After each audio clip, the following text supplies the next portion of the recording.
Hello, welcome back to Steve's Retirement Corner. How being lazy can help you retire. Before I start this, the live winning votes 8 p.m. I think it was two. It beat 6 p.m. by 2 votes, and that's counting the poll I sent out and the request I got in the comment section. Right. If you don't count the comments, 8 won out by like 6 or 7 votes, I believe. So, and I'd sent out, when I answered some comments, I said I was probably going to back it up a week because I didn't realize what day it was. But I don't think I am. I'm going to keep it the same day, the 31st of October. If you can show up, that's great. Would love to have you. But if you can't, I understand. Some people still working. Some people got other family obligations or whatever. It happens. I blame it on it being a side effect of a swing shift. Working swing shift the way I do. See, we change shifts every 7 days.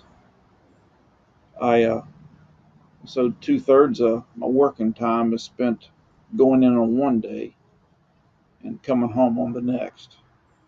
So I'm usually running a day behind or a day ahead. So hmm, that's one thing I ain't worried about in retirement, forgetting what day it is, because I have a tendency to do that anyways. Hmm.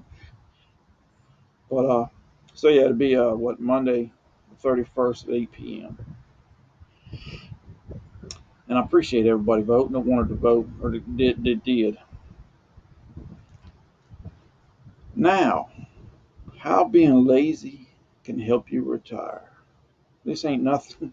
It's nothing new. I haven't had an original thought in years, but hmm, it's helped me. It's what I've done it for decades. I always convert the price of something I want or want to buy into how many hours it takes me to work to make it, to make the price of it. Like, say something I want to buy is $20 and I make $10 an hour. That means I got to work 2 hours to get it. Do I really want it that bad or not? It helps a lot for your. It helps me a lot for my wants. Needs ain't a whole lot you can do about it. You can cut back on. You can try to find a cheaper way to pay for them. You can try to find another way to pay for them other than your job. But if it's something you need, you got to have it. So there's not a whole lot you can do. But this doing thinking about purchases like that helps me keep control of my expenses. And low expenses and no debt are key to retiring. I don't know that I've ever said that on here before, but those two things go a long way in retirement. And this is one way that I kept my expenses low. It's like when I go out to buy something and I have to get a loan for it. Uh, I make sure that it's worth my time. You know, because all you're doing when you're buying something is you're exchanging money for something you want or need, and all you're doing when you're working is you're exchanging your time for that money. And that's the key to this, is it helps you control your expenses. But you got to be lazy. If you ain't lazy, it ain't gonna help you any. But it works good for me, you know, because I have a hard time going in a home improvement store, hardware store. There's so much junk in there I'd like to have. Don't need it. I don't have no need for that tool. But I'm thinking, you know what? That's pretty interesting. Maybe I ought to go ahead and get that, because I might need it one day, but I don't need it. And I'll look at it and I'm thinking, it's going to take me an hour and a half to work for this. I don't know if I want to spend that much time in there. Whether you like your job or not, whether you hate your job or not, whether it don't make any difference. If you convert something, the price of something, to hours it takes you to make it. Now, it don't even have to be how much you net after taxes and stuff. Just how many hours you got to work to make that kind of money. It'll change your mind on things. It's you know, I believe if everybody done that, the economy would crash. But the key is it helps control your expenses. You know, well, it's like I was saying. For a payment. If you have to get something you have to get a payment on. If you know it takes you 10 hours a week to make that payment, you might find another way to get it, or you delay it, or something like that. But it helps you cut back on your wants. Helps you get a better handle on having too many wants over your needs.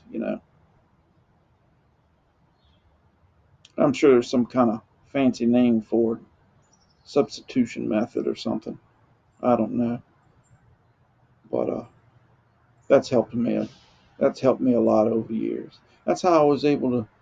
Well, it's not how, but it's one of the ways that I was able to keep control of our wants and our expenses. It helped us stay out of debt. Yeah, I had an uncle tell me one time. He told me never to buy anything that the payment was more than a week's pay. He said anything he ever bought where payment was more than a week's pay, he'd lost. He said I could, if if the bill come due, I could pay it when I got paid from work. He said I might have to stretch things that week